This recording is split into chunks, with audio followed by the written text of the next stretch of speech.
Serious gay men who lived through the HIV epidemic of the 1980s. What was it like? Edit. Thank you all for sharing your stories. I hope my generation can learn from your experiences. Edit 2. Thank you for the gold. It was flat out scary. Every guy you met was like a possible time bomb.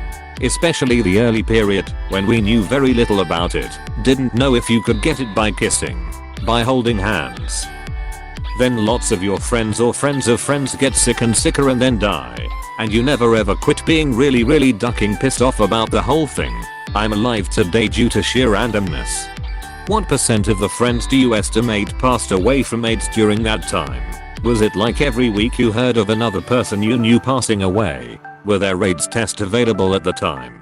Could you even know whether or not you were infected? Or would you just wait until you became really sick?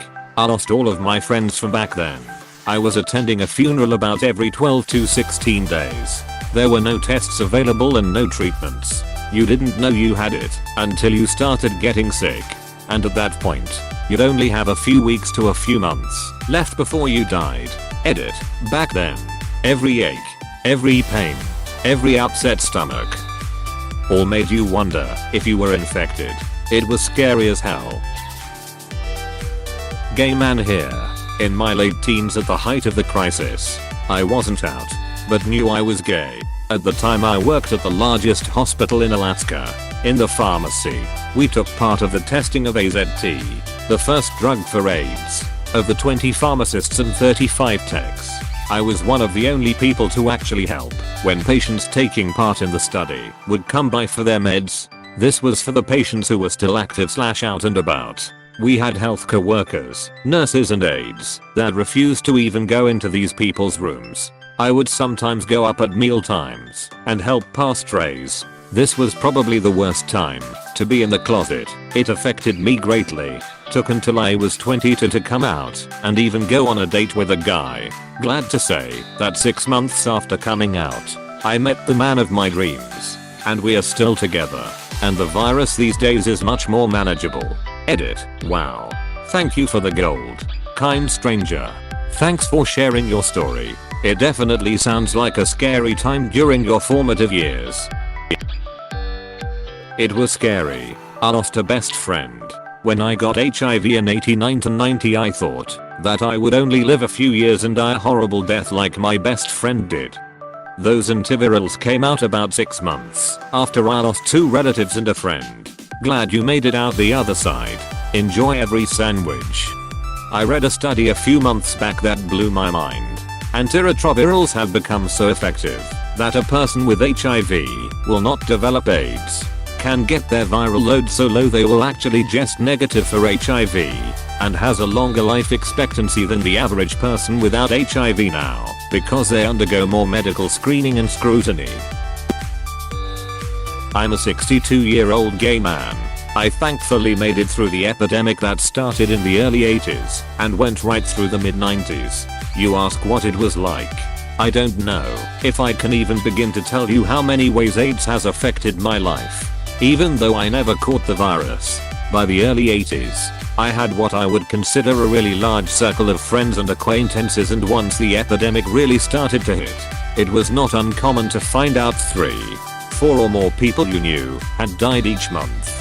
We set up informal and formal support groups to look after our friends who took sick, feeding them when they would eat, changing them, washing them, acting as go-between with families who were concerned about their sons, nephews, brothers, etc., but wouldn't lend a hand to help because AIDS was, icky. After they passed, there were memorial services to plan with no real time to grieve because when one passed, you were needed somewhere else to begin the process all over again. I kept a memory book / photo album of everyone I knew that died of AIDS. It's quite large to say the least. Who were these guys? These were the people I had planned to grow old with. They were the family I had created and wanted to spend the rest of my life with, as long as humanly possible. But by the time I was in my late 40s, every one of them was gone except for 2 dear friends of mine. All we have left of those days are each other, our memories and pictures. I hope that statement doesn't come off as pitiful though. I'm fit, active, healthy, and you know what? I enjoy every single day of my life. I enjoy it because most of my friends can't. In my own personal way, I want to honor their lives by living and enjoying mine. I do want to add this. There is a group of people that to this day get little credit for all the hard work they did during the crisis, and that was the lesbian community. They were not directly affected by the spread of the virus, but so many of them jumped on the bandwagon right at the beginning. Gave everything they had helping out wherever they could, and in many cases, led the way when things got really bad in the mid to late 80s. We should all be eternally grateful to them for what they did. Thank you for asking this question. Opus. If the younger guys could only know the horrors that we saw, they would never be so cavalier about having sex without a condom. Not a judgment, just a voice of experience. Peace.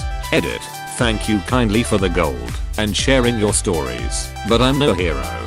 I did what I had to because I loved my friends and because I'm a human being. Nothing more, nothing less. I did as much as I could, but so many others did so much more than me. Mine is only one voice. There are so many other stories and voices that need to be heard and remembered, so thank you, Op, for asking the question that sparked this discussion. I remember talking to Cleve Jones, founder of the Names Project / AIDS Quilt, about this in the early 90s. At the time I was early 20s, so I came along after the worst of the AIDS impact. I asked what it was like living through it. He described it just like you did, with one extra point. If you were living in the Castro in San Francisco, everyone in the neighborhood was gay. So it wasn't just your friends that were dying, it was your whole neighborhood. One day your mailman would be replaced. The next day that flower shop was gone. You wouldn't be invited to the funeral. So it was just like people were disappearing. 46-year-old gay male here. I lived in SF's Castro, 16th and Mission, from 1987 to 1994. It was exactly like this. Every friend I made when I first moved to SF was dead by the time I left. I think in 1990 I went to a funeral or memorial a week. The neighborhood was just gutted. I'm a healthcare worker who worked in a large and very busy urban AIDS clinic in the 1980s to 1990s. Our clinic also participated in drug trials. I worked on the very first AZT trial and many after that. People often asked me how I could do such a depressing job. To this day I don't have a good answer. It was often sad, because until the mid 1990s we lost every patient we took in. But at the same time it was an honor to work with this group of people at this point in history. We got to know our patients and we learned some of the most intimate details of their lives, details they often told no one else. Even though many of our patients were gay, we also saw drug users and anyone who was infected. I can't generalize about them. They were also individuals and they approached their disease in their own way at their own pace. I did see some important commonalities. First, support systems are worth their weight in gold. I'm really happy to see the comments about the lesbian community, which took on so much of the burden of caring for men who had no one else to turn to. And while it is true that a lot of gay men in this era were abandoned by their families, many had families who really rallied around them. It was extraordinary working with these parents and siblings who showed what love really means. Having people around to provide not just physical care, but also the companionship and moral support always made a huge difference. Second, the people who chose to hide their diagnosis from their friends and family suffered immensely. The closet is not a healthy place to be. Add HIV to the mix and the closet becomes a torture chamber. I had patients who had not told a soul. The clinic was the only place they could talk about having AIDS. I understand the fear they lived with, but the fact that they did not have a single family member, or friend or clergy, to confide in literally made them crazy. Final comment. Early on I made a conscious choice not to attend funerals. I told my patients that their funeral was not the last memory I wanted of them. I don't know why I made this decision. The one time I did attend a funeral, the pastor went on and on about how my patient had asked God for forgiveness on his deathbed. I wanted to scream. No more funerals after that. To all my patients alive or dead I say thank you for letting me be part of your extraordinary lives. I'm better for it. Hugs. I understand the not attending funerals thing. They are for the living.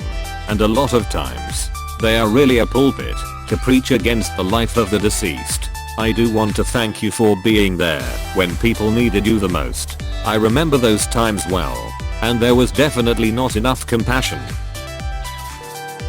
I'm 43 now. I moved to New York and came out in 1989 when I was 17. It was like coming out into a war zone. But besides the grief, the rage and the death all around, I want to emphasize how hopeful and spirited we were then. The gay community had cohesion then.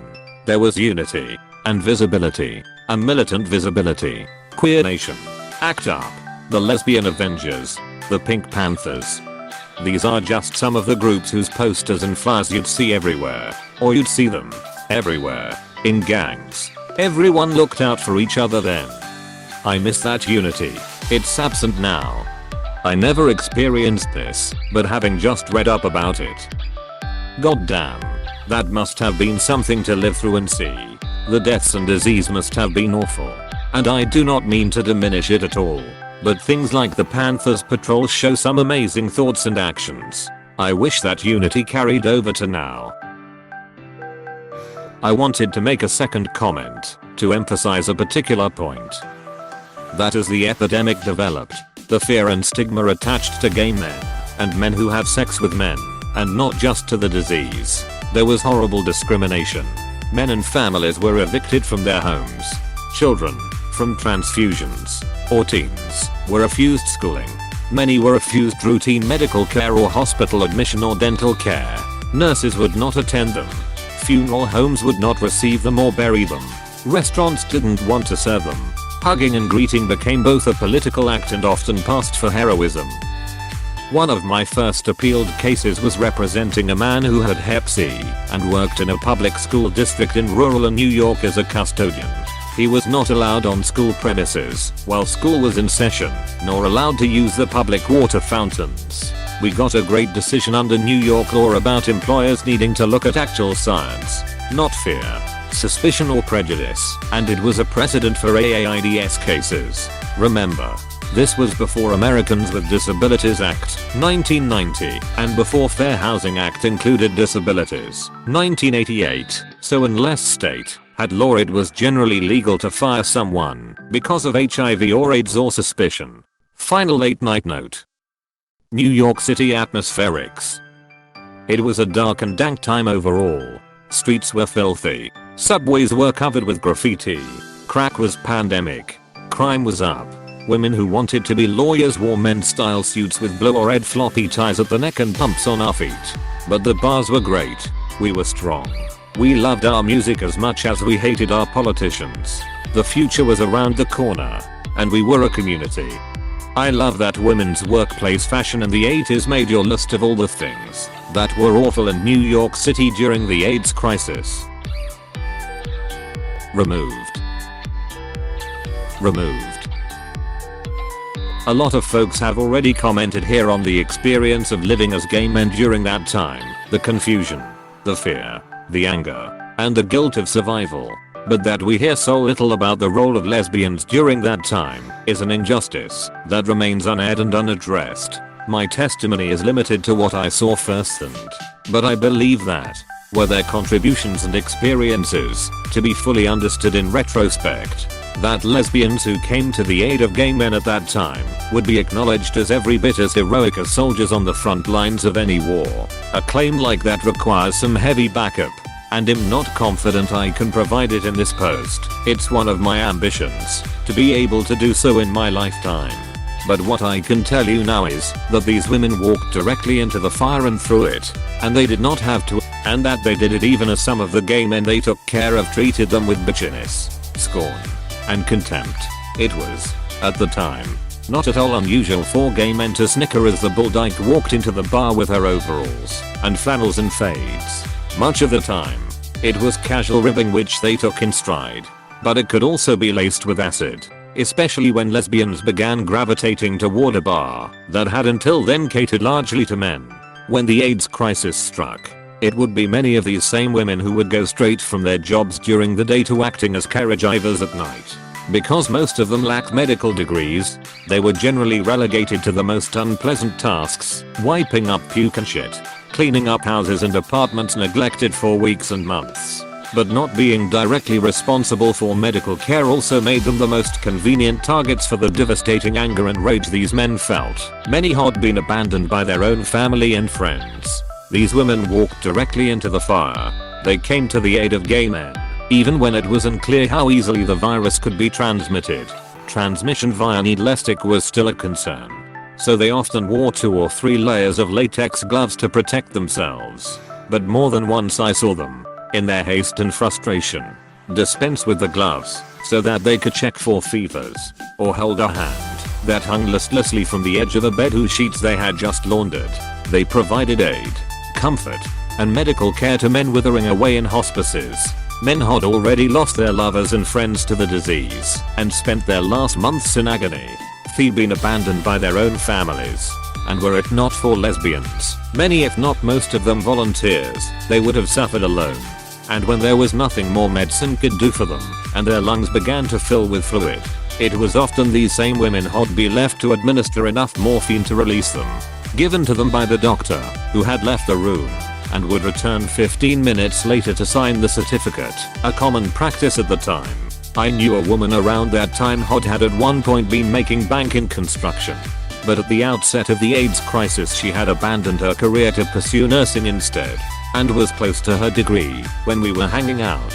She was a big, hearty drinker, and fortunately so was I. We'd been utterly thrashed at a bar once when someone whispered a fairly benign, but nonetheless unwelcoming comment about her. Middle fingers were exchanged, and afterwards, furious and indignant, I asked her, "Why do you do it? Why did you abandon a career to take care of these assholes who still won't pay you any respect?" She cut me a surprisingly severe look, held it and said, "Honey, because no one else is going to do it." I remember feeling ashamed after that, because my fury and indignation weren't going to clean blood and puke off the floor. It wasn't going to do the shit that needed to get done. HIV killed my friends, took my lover from me, and tore up my life. During that time, I did what I could, but nothing I did then, or have ever been called to do in my life puts me anywhere near the example set by the lesbians I knew in the 80s and 90s. I felt obligated to remember what they did, and to make sure other people remember it too. So, thanks to the op, this is as good a place to start as any. Yes. Thank you for this post. Our sister lesbians took on the care of these AIDS patients because no one else would. They were angels and gave comfort to those dying. Edit. I have to add that not once did I ever hear them complain. They just stepped up to the plate and did it. I'm humbled by their compassion and generosity. Removed. Hey, thanks for watching, and don't forget to subscribe.